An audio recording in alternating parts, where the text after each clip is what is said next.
yeah, I listened to everything you're telling me. I'm gonna do a report for you in regards to the officers pretty much putting handcuffs on you and taking you to the Long Island Jewish Hospital.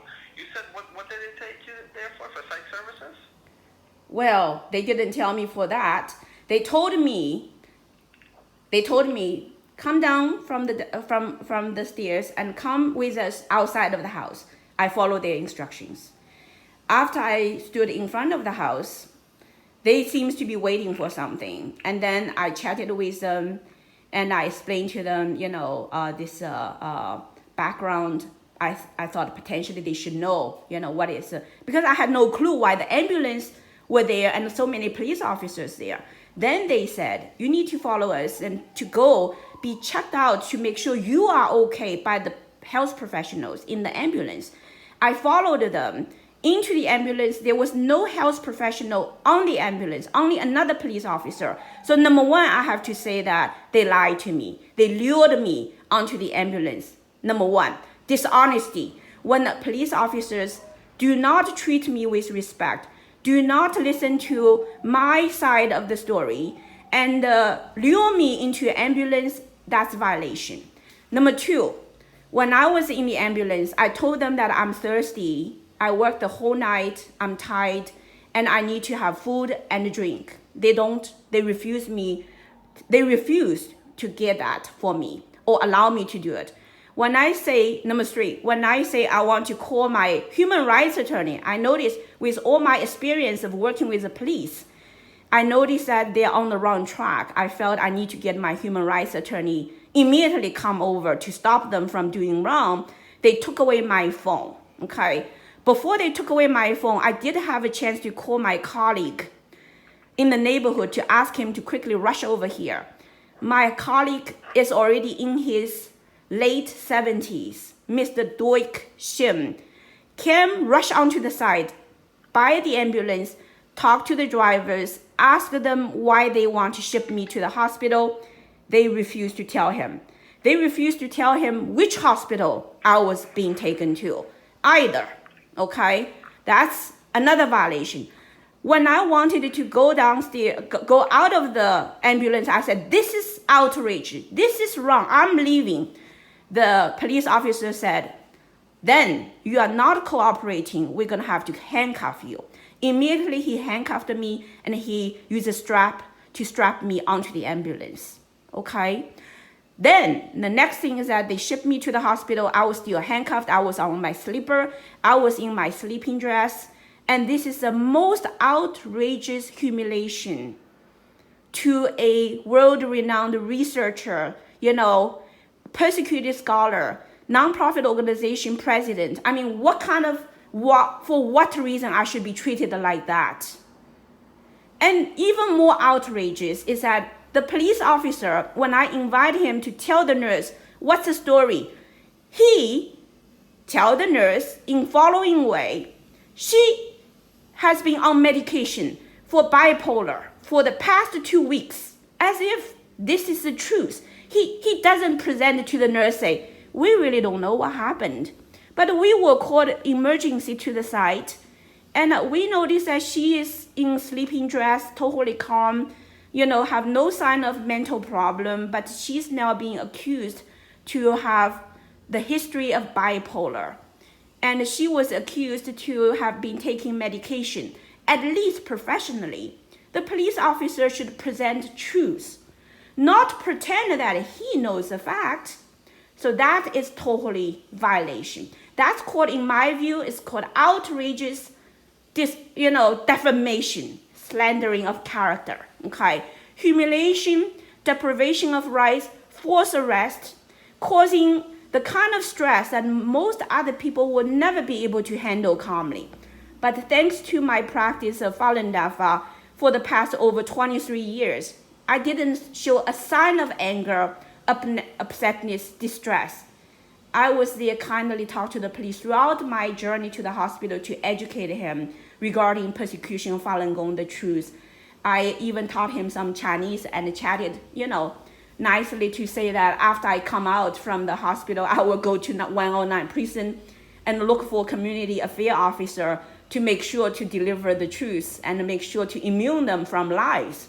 So that's what I've been doing to the police officers. I treat the police officers with utmost respect.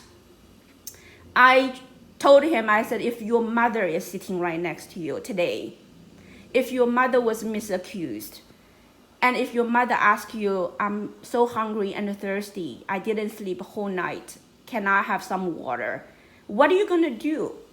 Are you considering that you are a police officer, you made a vow to serve the people and you take tax dollars for payment, and today you are doing something in my heart to be so wrong, you know? He didn't say anything, but I basically calmly educated him. And eventually both police officers treated me, you know, at the very end, that police officer, when I was walking into the hospital, I said, Officer, now you know I'm not violent, I'm not outrageous, and it will cause anybody's harm. Would you, you know, open up my handcuff? And the other police officer said, no, you know, let the doctor do that. But this police officer said, yeah, I can do that. I can do that. I will open up your handcuff. Now, if that police officer followed the other police officer's instruction, say, let the doctor do it, you know what's would have happened to me? Throughout the next 6 hours, I would be handcuffed. No water, no drink, handcuffed. 24 hours, no sleep. And if I showed any sign of agitation, 3 men would be jumping on me and inject for tranquilizer. Meanwhile, I had no family member, no colleague, nobody to come to rescue. What's going to happen to me? Think about it. You know, yes, I survived that atrocity in every regard, but this is outrageous violation of human rights. And the police are doing that.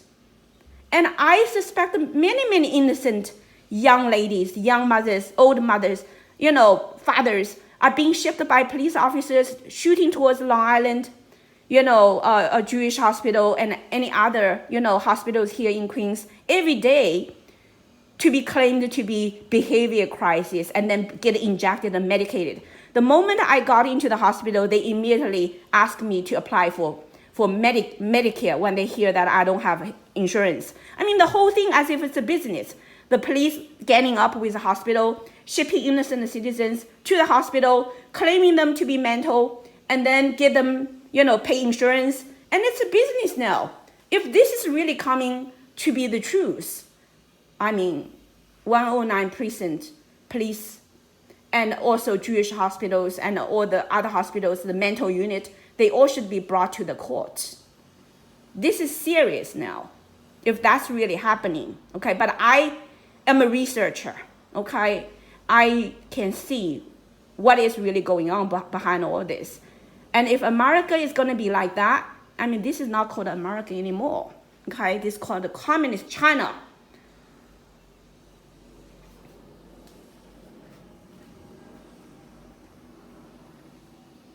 So our children, there's no future for them if we don't stop this.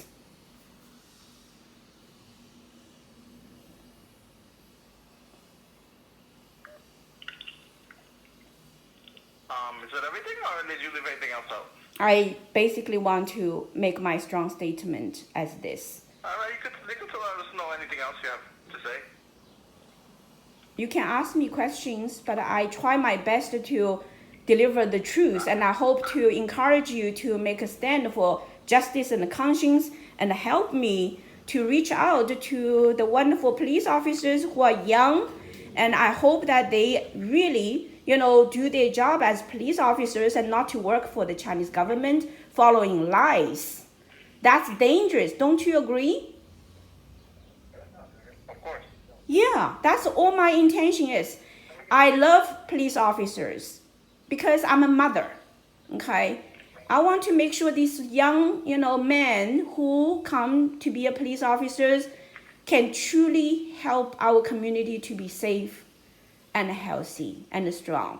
But the way it is right now, I'm very concerned about what's happening to our community. And if the police officers are not working for American people and just, you know, blindly manipulated by lies and shipping innocent good people into mental hospital and, you know, basically get the health insurance to pay for the money, and the doctors ganging up with the police officers to rip off the general public and cause life-threatening situation.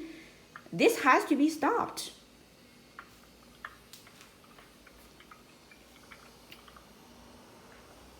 Now, 109 precinct in general has other problems, I see. Because recently our car was stolen in our neighborhood. And it's the Mr. Doik Shin called 109 precinct 911 and reported the case and everything. And assigned a detective to find the car. Mr. Shin said, usually the neighbors, when they lose a car, it's never found. I'm giving up. I said, don't give up. We're going to work with the police to try to find the car. That detective, I called multiple times, never responded, anything. She's always not available. Eventually, we received a ticket from the Department of Finance of New York City, speeding ticket for the car. Very obviously, the person stole the car, was speeding, and got caught by the camera of the New York City system. Then I called 911 to report it. I called the 109 to report it. Again, the detective was not available. I decided to call 311, report it. 311 said, this is emergency, call 911. Call 911. Then I told the 911 officer, I said, this is situation. You know, the car is very important. Help us to find the car. We will deliver the information we found, you know, from the Department of Finance. The camera detected the whereabouts of the car. After I make that phone call, only half an hour later, 102 precinct already called back, said they found the car. And today even, 109 precinct detective still didn't return our phone call, as if nothing happened. Okay, I mean, I basically see negligence of the 109 precinct. And in terms of community affairs officer, I did volunteer myself to educate to the police about the CCP infiltration into our community, and want to educate the police officers. And the community affairs office director never called me back when after leaving a lot of messages. No, yesterday I learned that he's Mr. Huang. Well, I now know why. There is no response whatsoever. I also now know why the 109 precinct is so dysfunctional at this point. Because most likely the CCP already infiltrated into 109 precinct. And the entire community has all kinds of crimes. Police never really do anything to help this community.